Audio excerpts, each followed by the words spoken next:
Hey everyone, this is Paul of Emerald Enclosures here, and right now I'm making a better temporary home for my avicularia, which also known as a pink-toed tarantula.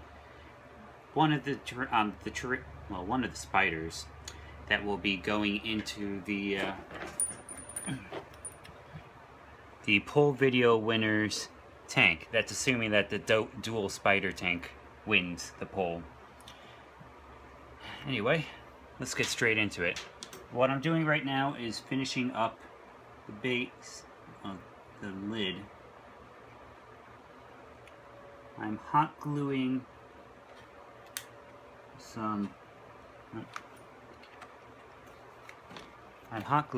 plastic wrap to the top of this lid. That way I can hold on to more humidity for a longer period of time inside the set enclosure. That way I can actually save water, and the spider will be more comfortable being in a more humid area. Arthropods need humidity in order to breathe, and if they don't have enough, then they'll suffocate.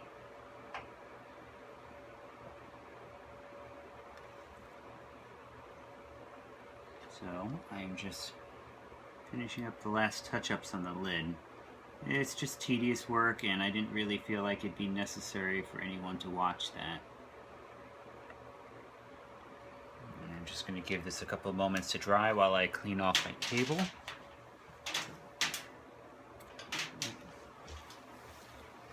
Unplug the hot glue gun for safety. Get rid of my plastic wrap and hot glue items. The gun actually has enough heat for a little bit while longer, and while it's still going, I'm going to attach some sticks to give the spider more surface areas to be climbing on. I haven't worked out really the placement. This looks pretty good to me. The only thing I need to be sure is that there's going to be enough space for the bromeliad, which is one of the two types of plants I'm going to be putting in here. Reason for that being only two, besides it being a small tank to begin with. I want to leave enough space for the spider to be crawling around. Now, the temporary tank that it was in to begin with was okay, but the biggest issue I had with that is that it could not keep the humidity up, which forced me to water the tank very frequently, and also I had to clean up after the spider's droppings. And I feel bad for a creature that doesn't have any sort of bioactivity in its tank in terms of abilities to break down waste.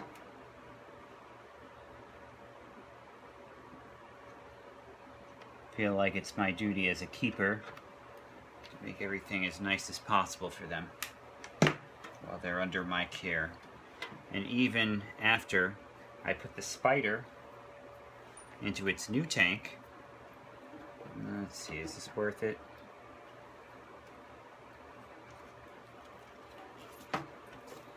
Nah, I don't really think it's necessary to put the third piece of stick. That's enough for the spider to start making a new web. But yeah, even when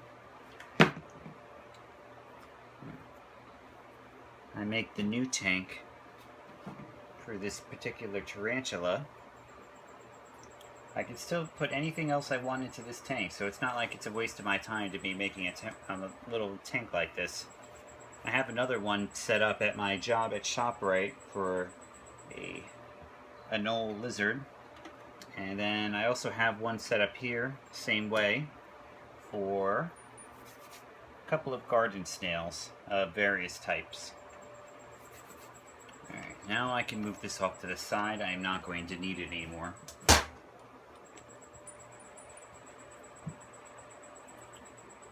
It'll be done drying in a minute. In the meantime, put away my scissors. and scalpel and go over what I'm going to be adding into the tank. What we have here is gravel. Pretty much just crushed stones of various types. What we're going to be using this for is the drainage level. That way, the soil doesn't become too waterlogged and it has an area for the water to go to. So I don't have to worry too much when I'm watering it to be picky.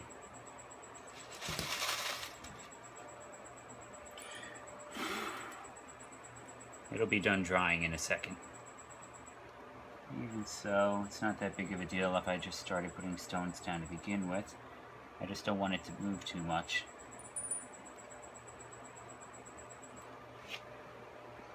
As for other supplies, I got inert organic soil, which is a combination of cocoa coir, leaves, and granulated gravel. So very, very small bits of stone. It helps the soil from getting impacted and allows more drainage. There's also a little bit of pumice in here. And what I have here is worm compost. Worm poop. It is the core cause of all the bioactivity that is going to be happening in this tank. There are microbes, worm cocoons, springtails, mites. No isopods. I'll add them on my own later. But this is where all the bioactivity in the tank is going to be coming from. And what I have here is moss. Just moss. I picked it up outside, like literally 20 minutes ago in the pitch black. I didn't feel like waiting around till tomorrow to be making this tank, so I figured I'd just run out there real quick and get it. And of course what we have here is a bromeliad. Bromeliads are excellent for tanks. They're, besides being one of my signature marks in almost every tank I make, they also retain water really well, and they have little pockets that help with that. This may not be a frog, but it still requires humidity. I mentioned frog because frogs like to lay eggs inside bromeliads. Just a little bit of information. Alright, I think that's dry enough. So,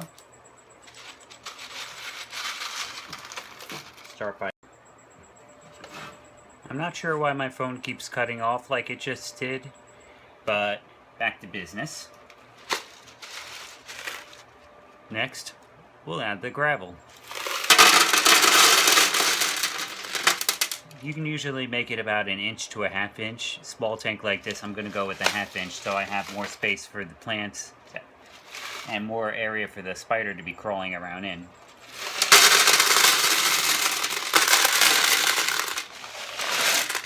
Just try and space it out evenly.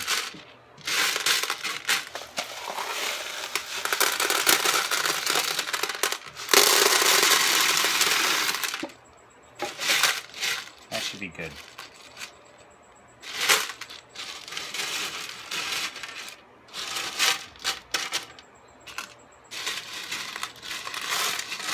Always a good idea to have some sort of drainage level, no matter what kind of tank you're making, so you don't overwater and wash out the plants. Plants need, typical plants, now I'm talking about pothos and different types of ivy, need oxygen to be touching their roots. And if they don't get them, they'll suffocate and die. Now that we got the drainage level down, we can add the inert potting mix that I made.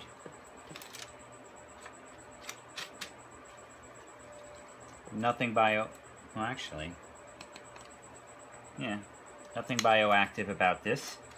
Just making a really, really shallow soil level,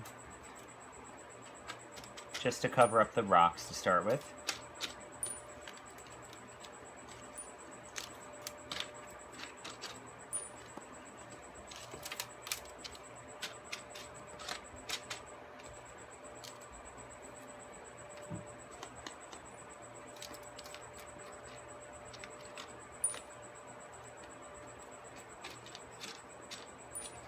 Just like that.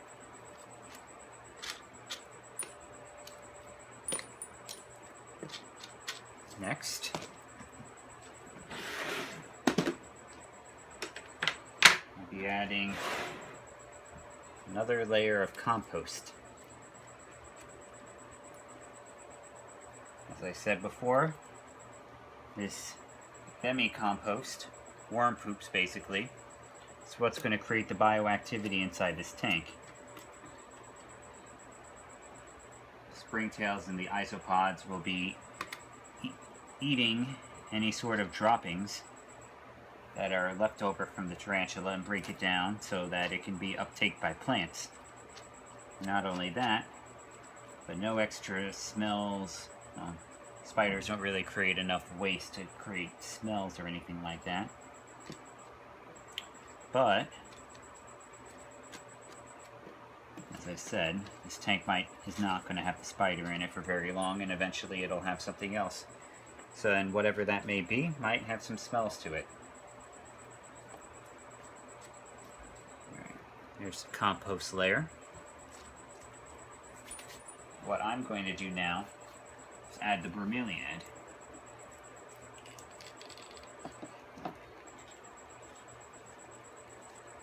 Just trying to wedge it out really carefully. Doesn't look like there's any artificial fertilizers in here, which is excellent. So, I'm going to make a little bit of a crevice here down to the stones. And plant the bromeliad as far as it can go. I'm going to add a little bit more compost around the sides. Make sure that it keeps growing healthily.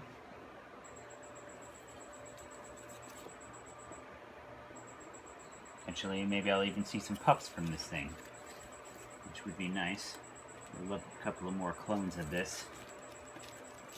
It's a nice, deep, bloody red.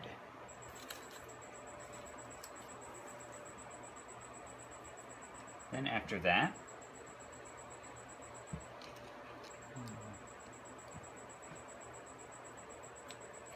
I have the moss.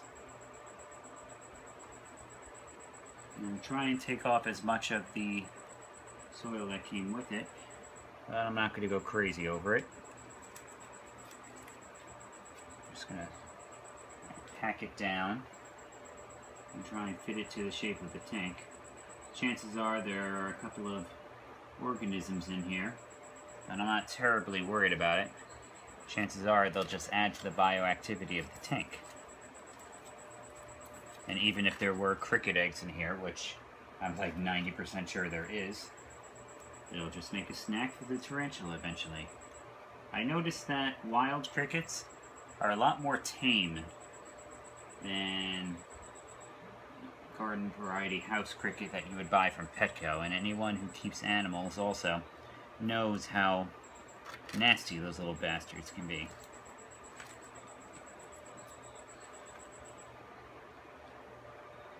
They eat each other, they eat the animal if the animal doesn't eat them. It's just a mess. Personally, I prefer roaches, which is a little bit counterintuitive, I'm pretty sure, to most people. But roaches are generally have a sweeter disposition. And it just sounded weird out loud, but it's true.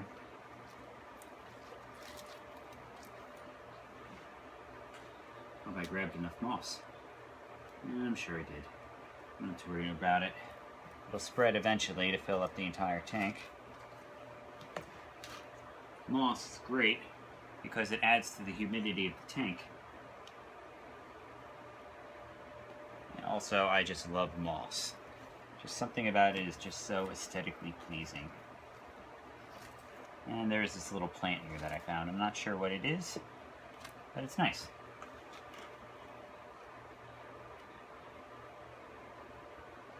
Looks like there's a little bit of hornworts in here. I'm not sure how well that's going to do in the long run, but oh well. We'll find out.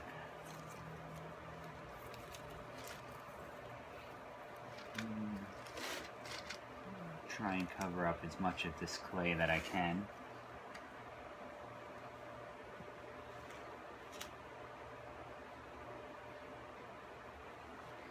And I'm going to use up all the moss that I possibly can. Which actually looks like I might have enough to fill up the entire bottom of this tank, which was my original plan.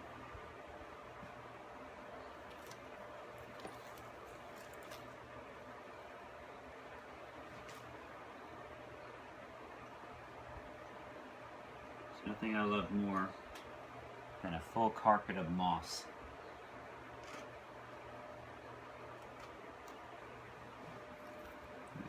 Not all the moss looks amazing. Once I give it a water, though, I'm pretty sure it's going to perk back up. It's not like it's been dry outside, but I don't know. This moss just looks a little bit dry to me. And if you saw my last video about the moss hunting that I went on already, and you remember at the end of the video, quite a bit of rain. Not like we didn't need it though. Never really complain about rain.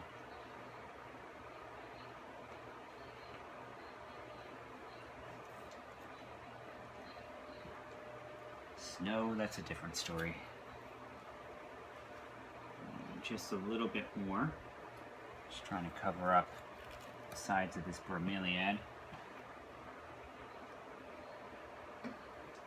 Honestly, I'll just toss in the rest of it later.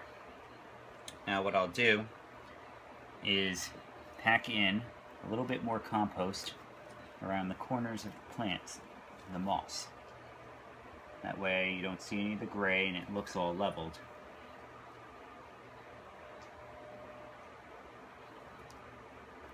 And this moss was growing on a kind of a clay terrain before.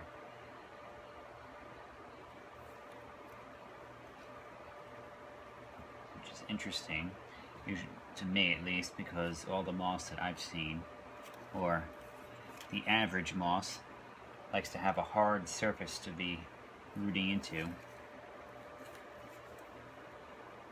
Just interesting. Pack it around.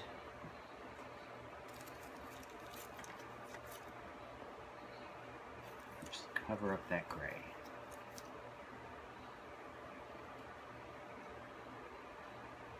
As best to my ability.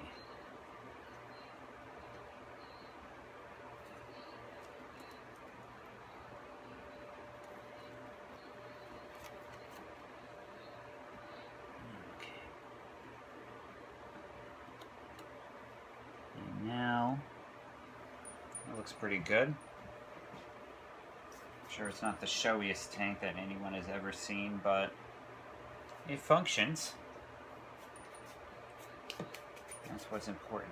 My last tank, I put some ferns in, but I just don't want to fill up this tank to the brim up here with space, so I actually let the tarantula walk around a little bit. Now,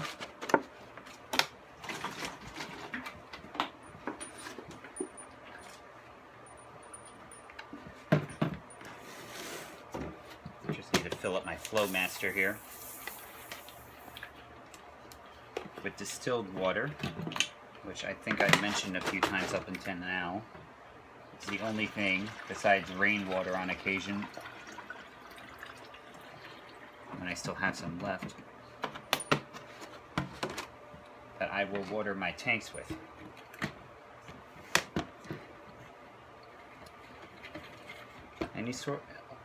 Any other sort of water will not do.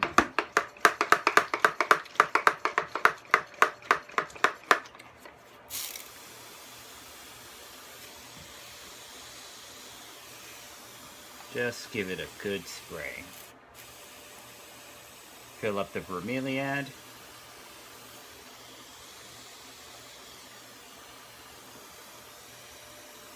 Water's good also because it kind of makes the entire tank look a little bit more uniform.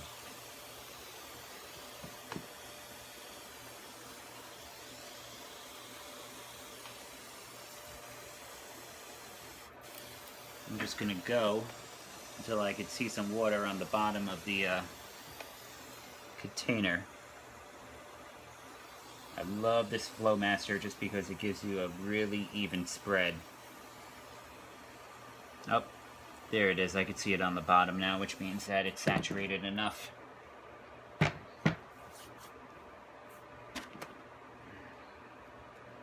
It's hot glue, so of course it would dry pretty fast, but I just wanted to check. And now everything is ready for the tarantula.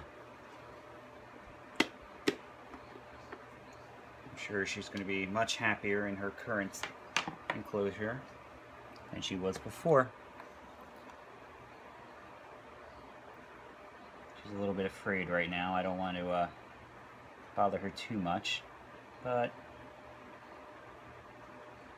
she'll thank me soon enough. Go on, baby. She's a bit nervous.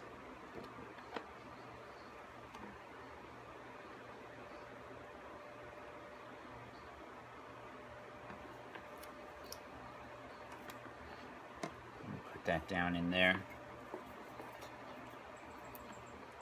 Come on, baby. No, that's not her name. She really doesn't have a name. There she goes. Oh, hold on. Oh. Escapee tarantula. Go back down, thank you. There you go. And that's it. That's how I go about making my mini tarantulas. Well, not mini tarantulas. Mini terrariums. Mini terrarium tarantulas. Tarantula terrariums. And there she is in the back. There. Pretty much done. And I hope you guys enjoyed this video. Just like I'm sure that she's going to enjoy her new home.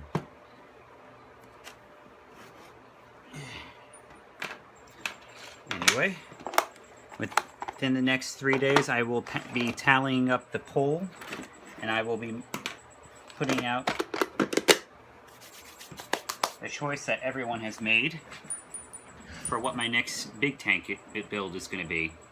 So I hope you guys stay tuned, and I will be putting out at least one more video before that. But until then, I will catch you guys later. Please like and subscribe if you like this video, and I will see you next time. You guys have a great day. Bye.